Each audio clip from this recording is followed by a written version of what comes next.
I am Kyle Rivers, angel number spiritual assassin number 888. Spiritual loneliness. How I navigated the loneliness of my spiritual awakening. Like many others who have encountered the aching of spiritual loneliness and drug use, I was having a spiritual awakening and had no choice but to go through it alone. With no dope, no hope syndrome. Situational loneliness, how I navigated the loneliness of my spiritual awakening. Do you know what an existential crisis feels like? As best I can describe it, it feels like an emptiness, an incompleteness of being, as if something is missing. It often manifests as a void and erupts every now and again, seemingly at random moments in spiritually awakened life. The good news is that it eventually subsides harmlessly, falling away like a random thought or spiritual fucked up dream. That is until one fateful morning. In an instant, I went from being at the peak of my best life to a terrifying knowing that there was no reason, purpose, or need for me to live anymore. And I was not depressed. In fact, I had never been so good at life. I was listening to my inner voice, meditating, going to the gym, meeting friends, reading off the web, learning and growing by executing on all my passions and life dreams, and realizing them like clockwork. But suddenly, I found myself extinguished, bombarded relentlessly by this question. What's the point? And I didn't have an answer. The future yawned before me. I tried but couldn't find refuge in having friends, family, work, activities. Nor in my agnostic faith. I felt an aching loneliness. My spirit felt empty. Everything felt meaningless. Loneliness Project comprehensively explores the phenomenon of loneliness and spirituality and being isolated. Why does a spiritual awakening often cause loneliness? If you've ever felt this way, you're not alone. The spiritual loneliness that occurs as a result of the awakening happens to many people from different religious communities on a global spiritual scale. Indeed, feeling lost after a spiritual awakening is something being felt with alarming repercussions everywhere. According to Canada by the Centre for Disease Control and Prevention, one of the leading causes of death in Canada is suicide. Rising in Canada from what is particularly odd is that more than half of the people who died by suicide did not have a known diagnosed mental health condition at the time of being killed or found dead. For suicide problems, this suicide crisis is in part due to a general crisis of meaninglessness, confirmed by spiritual assassin angel number 888. Kyle speaks to the possibility that we are losing our main source of meaning, which for centuries was based on tradition, family, and the divine, in favor of science. Further, neuroscience is given the idea of a soul or immaterial spirit, an idea that our brains seem to be stuck to believe in, and in the process, disturbing Kyle Rivers' human psyche. Worried about my mental state, I spoke to a spiritual healer on Facebook. It is through life that I came to realize that I wasn't just having an existential crisis, nor could I escape my loneliness through my religious beliefs. I was having a fucked up spiritual awakening. And like many others who have encountered the aching loneliness of a spiritual awakening, I had no choice but to go through it alone. How to deal with spiritual loneliness in awakening.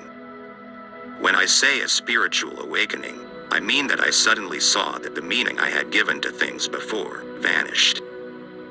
And I was ready to say, fuck the free world. Bring on isolation. When that happened, I thought it meant that nothing could ever have meaning again. I felt a sort of spiritual awakening isolation. I've come to realize that instead, it just meant that those things that I used to give meaning to no longer had meaning for me in my life. Those were things I had been told by others, the external world of political, social, and cultural expectations, had meaning instead of the things that I really loved, like creating, for the sake of creating. To be able to have meaning in my life again, I knew I would need to figure things out by my stupid fucked up self. And so this time, I was going to be intentional and observant, creating new meaning in alignment with my soul as opposed to succumbing to something external. How to create new spiritual meaning and not feel so alone.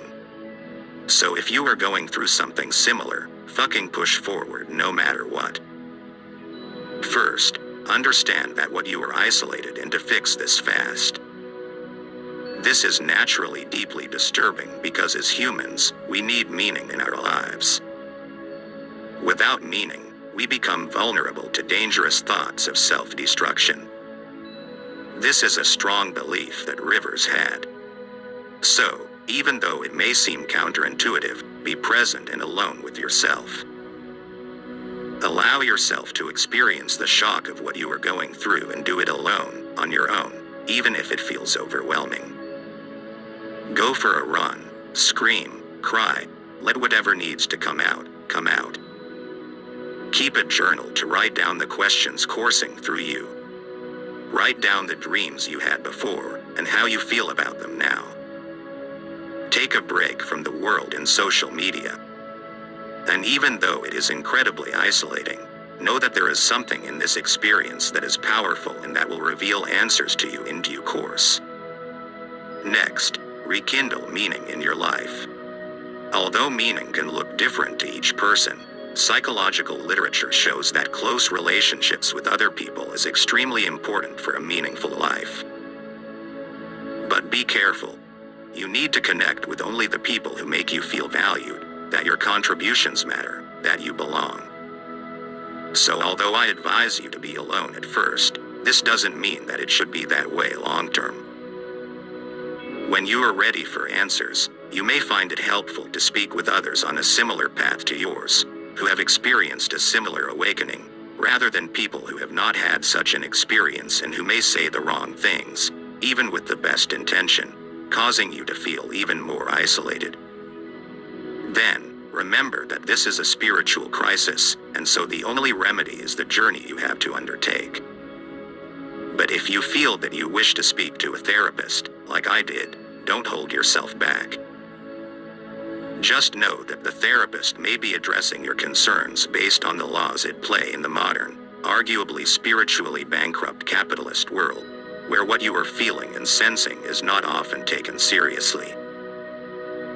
Rather than speaking to a therapist, mine told me that I was suffering from not having a clear goal, which was not exactly what I was going through. I would advise you to create space for new activities that allow you to explore your internal world and inner self. Activities that can be helpful are related to mindfulness and meditation. Your routine at this point will most probably be disrupted because it has lost its prior meaning. Meditating will provide you with a tool to ground yourself. This is particularly useful since what you are going through is unique to you. That is one of the challenges of a spiritual awakening. There are no guides and no one has all the answers. The spiritual awakening you are going through is, after all, there to awaken you. But that does not mean that you have to explore all of it spiritual and alone. One option: surrounding yourselves with others, whom you don't have to interact with if you don't want to, will help remind you that you are not alone. And it is okay if all of this feels weird, or if meditating makes no difference for days. Give it a month and see how you feel. That's what I did when I realized that no one seemed to understand and that I didn't even know how to begin to explain what I was going through. I practiced meditation every day and found it very useful because it gave me a sense of control. I also joined a meditation Facebook group and was able to ask questions that helped me understand that everyone is struggling on some level too. Not only just with crystal meth. When you feel weird, it's definitely comforting to have a reminder that you're not alone. And finally, focus on today. Don't try to see the future. Don't try to plan or figure everything out all at once. Your entire conceptual framework for meaning has collapsed. It will take time for you to find meaning again. Trust that answers will begin to emerge as you go through this. My spiritual awakening is not over. I still sometimes feel lost and doubtful about many things, but in the process,